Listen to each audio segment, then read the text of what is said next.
Hello and happy 2025. It's been a year and a half. I have to tell you, this project was probably my most ambitious, and I still don't know if I pulled it off.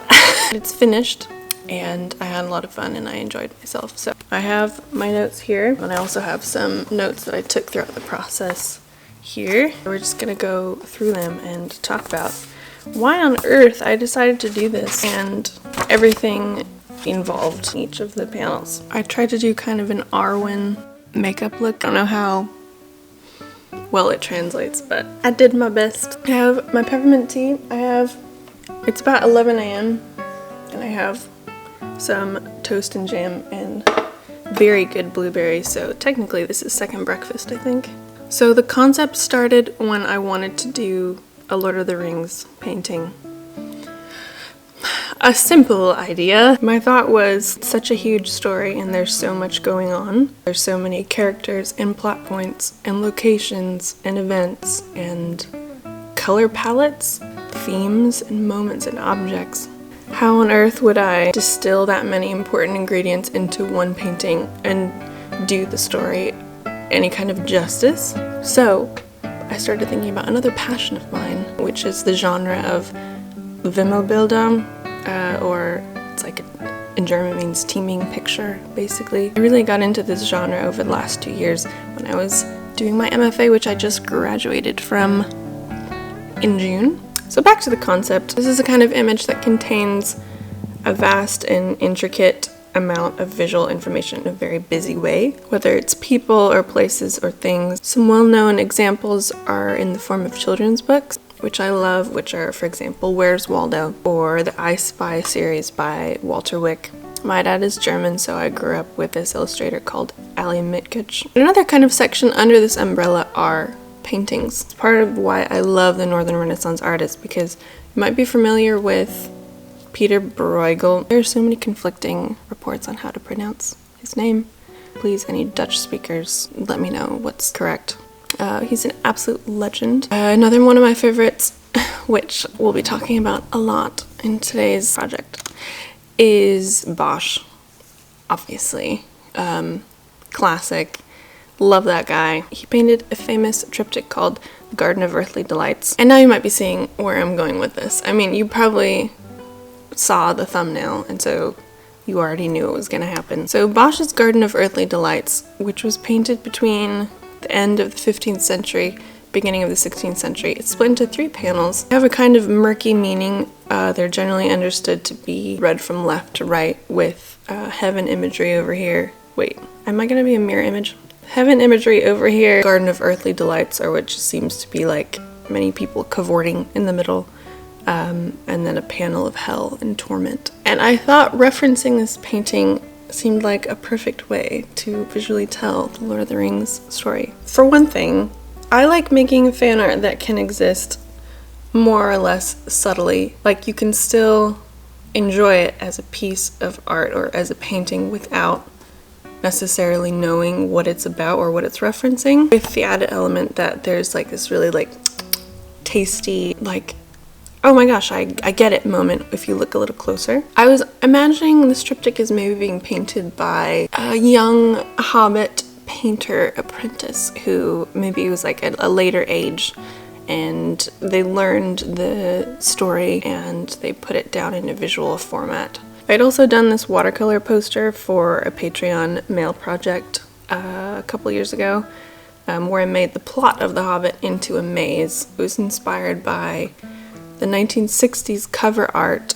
of this edition of Lord of the Rings, which I later bought. It has illustrations by Barbara Remington on the cover. I enjoyed that combination of fantasy and illustration so much I wanted to do it again. So for mapping out the composition, I wanted to tell the story from right to left, since we begin the journey in the Shire, pass through all these important locations, landmarks, and meet cast of central characters, and a crucial part of the climax of the story takes place at Mount Doom, obviously. I would like to take this opportunity to say I am not a Tolkien expert, nor am I a Lord of the Rings expert. I love the stories. I did learn a lot of new facts and specifics while doing the research for this painting. So if during the course of this video or in the painting I get like a fact or detail wrong, please chalk it up to creative license, but I love information, so you are welcome to add corrective notes in the comments. I will not be offended, and we can be nerds together and learn new stuff. Here on you'll see my reading materials that I use to plan everything. Included obviously the trilogy, The Hobbit, the Silmarillion.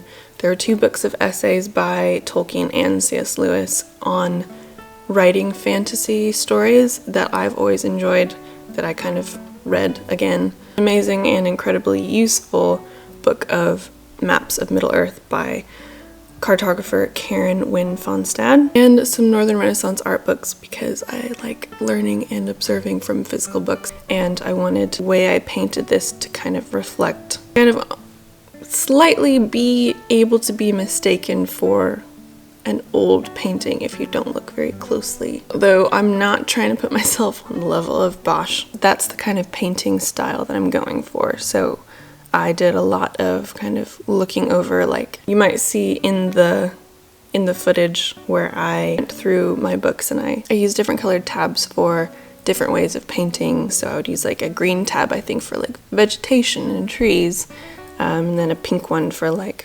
clothing, and then an orange one for faces, so I could just like study how these particular painters rendered certain things and kind of bring it into what I was painting, so that when I went to paint Frodo, I didn't just paint him to look like Frodo in the films, but that he would look a little bit Van der Weyden-esque, for example. So I went through the story itself and I wrote down the important characters, locations, and events. I narrowed this down into ones that I personally wanted to paint, because what's the use of doing a painting that's as self-indulgent as this one if you're not going to just have fun while you're doing it.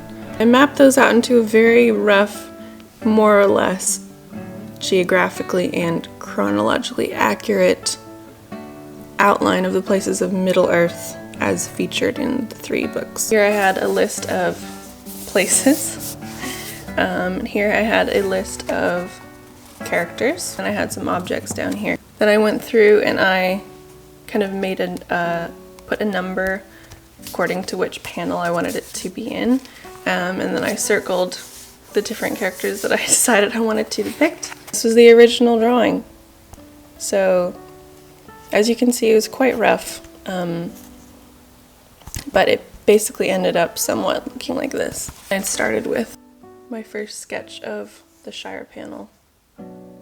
Here's where I leave you, and I'll see you at the end for a full breakdown of everything included in all 3 paintings. I have not edited all the footage yet that I took while I was painting it, so I'm not sure how much I explained, and that's what I'm going to do this afternoon. So I'll check back in with you later. See you at the end of the video.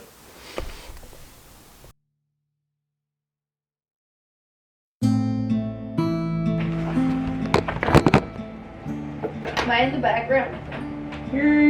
Yes.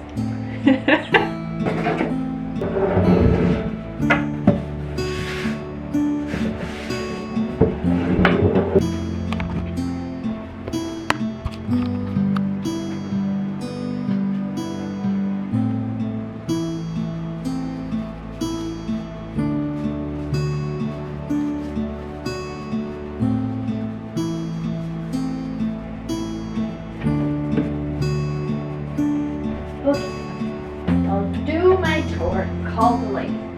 Get over there. Good job.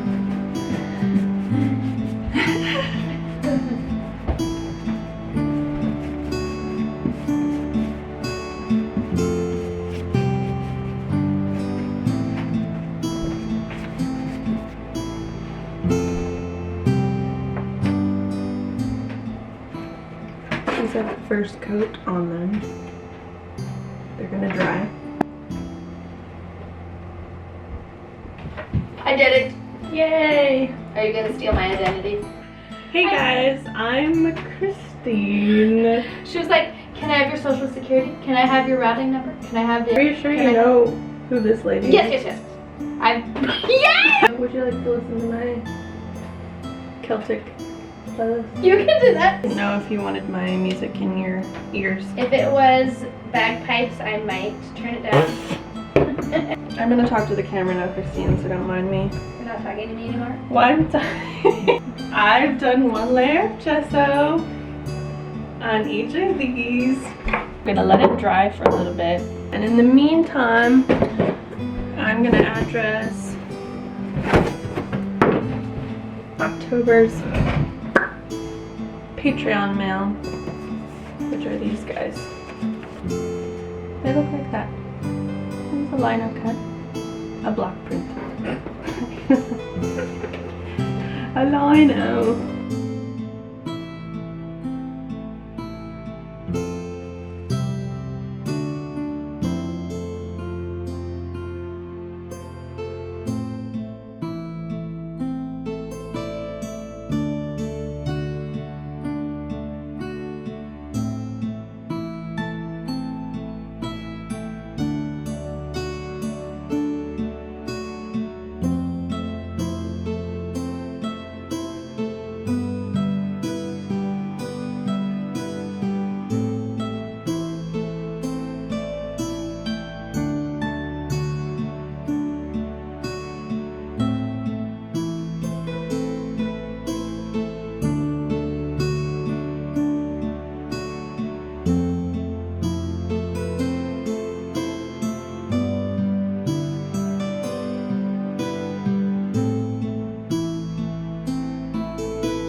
Good morning. I'm off to Powell's. Not the Portland one, that's the really big one that's famous, but a smaller one because they have better art books in my experience. I'm gonna go with my little sister and we're gonna get I'm gonna get a book of Tolkien's own illustrations for a reference, and also a copy of The Return of the King that I can annotate really heavily because the copy I have I don't really want to scribble in. So that's what we're gonna do.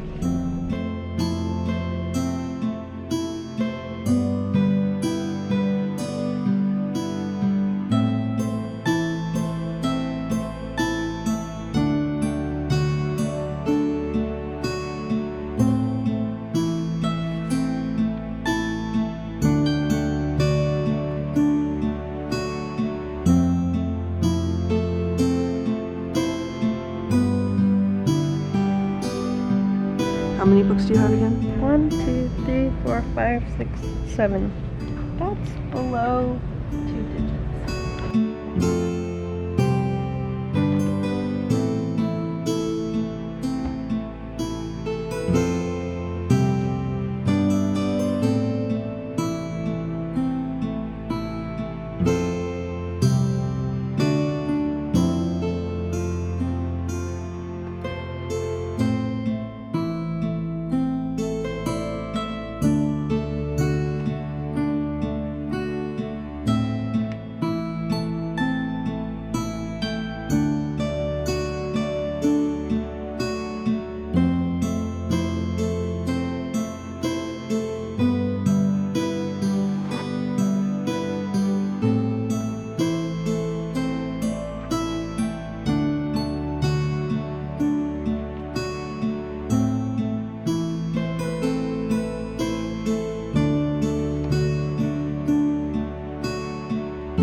So this is going to be the Shire kind of Hobbit lands.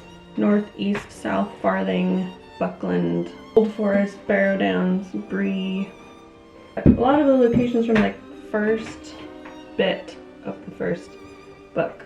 So I'm starting with my initial sketch. Hobbit house is down here. More of the locations as we kind of go backwards in space. Looking at a couple different sources for this panel. The Hobbit, obviously, because that describes what his house looks like. Fellowship of the Ring, for more descriptions of the Shire itself. Tolkien's own drawing of Hobbiton. As you can see, he has Bag End up here under the hill, and then all these nice little windows along this side, and more Hobbit houses down here and kind of progressing. It's similar here, where we have Bag End and then Hobbiton kind of below it. For the purposes of this painting, much like medieval religious painting or painting depicting narrative, some things are going to be more context in which things are placed or where things are in relation to each other are going to be a little bit more like spiritual or metaphorical than factual. I think it'll make for a more compelling composition, a more easily read narrative from left to right. Again, almost as if, you know, painter, hobbit, apprentice sat down and was trying to depict everything in a manner so that the story could be kind of told if maybe someone couldn't read. Kind of like how, if you think about religious painting, how it was used to like describe or tell stories to people or incite feelings or knowledge for people who were not literate. Okay, so starting with just like a very vague color kind of outline. So this is a map of kind of, it's an area of, so we have the Shire and a kind of zoomed in view and then a zoomed out view with the Shire here in the middle, Bree right here, Barrow Downs in the middle, and the Old Forest right here. It's as if the panel kind of goes like this, I would say. This were positioned this way, and this kind of rectangle fit right here. We shall see. I'm gonna begin with Bilbo's door. We're gonna see how we go.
my horsemen. I am looking at this section from The Garden of Earthly Delights. All these nude guys on horses. So I'm kind of referencing their body positions because I'm just kind of like sticking them in various places. I have to make sure that I put in the correct amount of like limbs, horse heads, and feet, and arms, and reins.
Now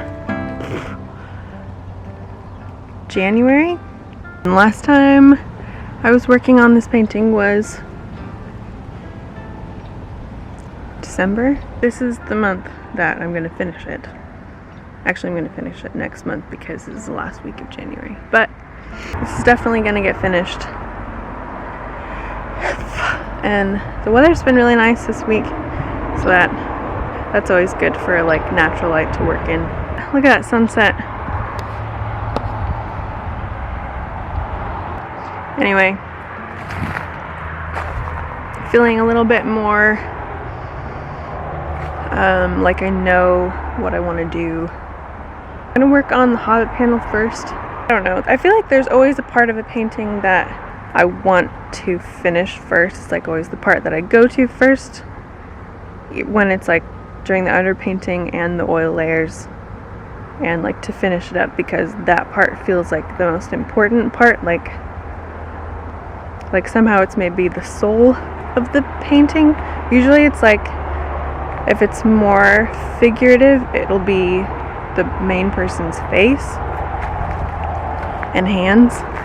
In this one it feels like it's the Shire panel that is the soul of this triptych. So even though the middle panel is the one that has like the major characters on it, I don't know, man. That's what I'm going to start with tomorrow morning, bright and early. So I'll see you at around 8 a.m.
Hi, I'm back. I have to keep it back here because otherwise it won't fit within the camera frame, but it is actually quite large. It is 12 by 24 inches. Now in the Shire panel I went for a bit of a cross-section vibe because I have always loved the work of illustrator Jill Barklam, who did the Brambley Hedge series. I wanted that kind of cozy, nesty feeling below with the wide world up above. I'm gonna use my paintbrush to point because I don't have a proper marker. We have bag end here above the rest, as we know from Tolkien's own painting that bag end is situated above the rest of the Hobbit holes. The interior here is also taken directly from Tolkien's own depiction of bag end. The viewpoint is just from the other side. Bilbo is here with his pipe, of course. This is not strictly canonical, but I wanted to include some Hobbit ladies over here having a little gossip by Sam's garden down here in the corner. Here we have Hamfast Gamgee, also known as the Gaffer, which is Samwise's father. Here's where we get kind of into the Frodo's journey turning into the Fellowship's journey, turning into the events of the books laid out visually. Apologies if my voice goes in and out. My mic is right here and I'm not sure if it's picking it up when I'm turning around. How do weather forecasters do it? I don't know. So we travel up here to Bam Furlong, which is the property of Farmer Maggot, and this scene might look familiar here as I couldn't resist the opportunity to slip a little bit of Bragel in directly. This is from The Harvesters from 1565. I just made everyone into hobbits and added a tiny Frodo and Sam back here. Here we have the old forest, and I know I took the same path that everyone else does and left Tom Bombadil and Goldberry out completely. R.I.P. They journey on to the Barrow Downs here, where of course they are taken by the Barrow-wights, and then they continue on to the important village of Bree, where they meet Strider. This is one of the first examples of one of my more metaphorical or symbolic depictions of a place. So Bree in the book is surrounded by a ditch with a hedge on the inside, with houses for the men and hobbit holes built up in the side of a hill. My Bree is just a small collection of houses to symbolize the entire thing. Four hobbits and Aragorn then set out from Bree along the east road into the wilds, and that takes us to the end of this painting and brings us to the center panel, which is called The Journey. This middle section is where a lot of the main people and locations are. There are 18 main characters, not including the Rohirrim and the Galadrim, which are here and here.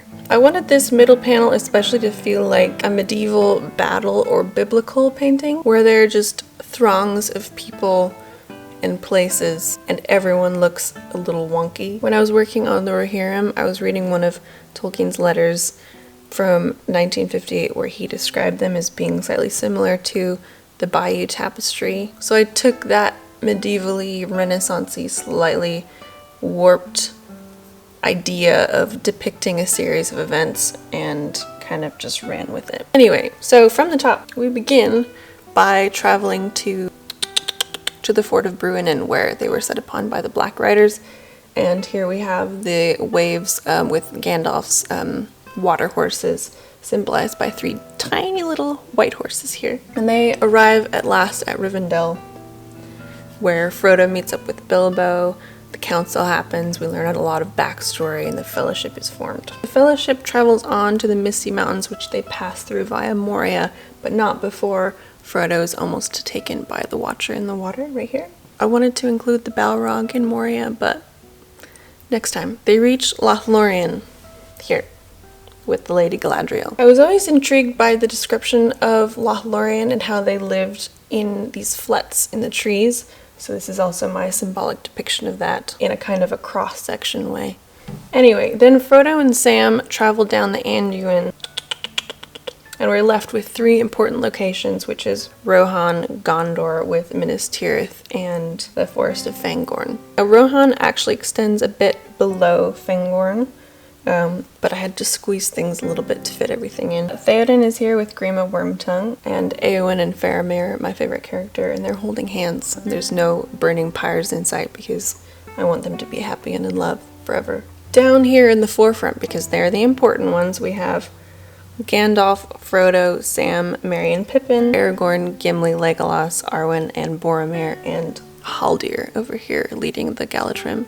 Aragorn is the only one here who doesn't have like a clearly delineated face. I kind of left it in shadow to symbolize how he's going to kind of carry Middle-earth forward into the future. I was looking at a lot of Joachim Patinier's landscapes for this part. He's another Northern Renaissance painter because he has such beautiful vegetation in his works. Now, the Mordor panel. This is the one I took the most creative liberties with because if you're doing a Bosch-inspired Lord of the Rings, you have the ability to make all of the orcs and creatures of Mordor and Isengard as weird and bizarre as you want. I did spend some considerable time trying to understand where the orcs and other creatures came from. The orcs specifically, described as they're being bred. Didn't know how to paint that exactly. Tolkien himself has conflicting reports. So you can have your own interpretation of who is what amongst this assortment of slimy creatures. I will tell you we have Isengard over here with the Tower of Orthanc, Mount Doom in the center, and Sauron's Tower of Barad-dûr over here, with the Nazgul and the Witch King flying over here, and Saruman's forces of Creebane, I think that's how they're pronounced, flying above Orthanc. Then one of my favorite parts of this whole thing, which is my Shelob with her 8 humanoid legs, and then she also has her little cave back here, which is quite cozy. All the rest of the below are the forces of Saruman and Sauron combined. Coming up out of the water, they're crawling amongst the forges, they're probably fighting amongst themselves. My version of Gollum is also here, right down at the bottom. He's sneaking up out of the water. This is basically the bad guys panel, so I felt a little conflicted putting Gollum here. We all know he's got a little more to him than that. That was where he fit best, so that's where he is. So there you have it, full triptych. That is all 3 paintings. I had this idea last summer and it's now March, so that should tell you how long it took to execute the whole thing. Thanks so much for watching and enjoying the process. Weird idea that I just wanted to do because it sounded fun to me. On March 13th, this Thursday, at 1 p.m. PST, there will be a timed edition of all 3 paintings in one print, and it will look like this. And that will be available through the People's Print Shop, who I've worked with for a really long time. There will also be exactly 100 versions of full-size prints of each of the panels. When those are gone, then they're gone. But this one will be up for, I think, about 72 hours, during which you can get one if you want. Thanks for watching, and enjoying this weird process with me. I'll see you for the next one.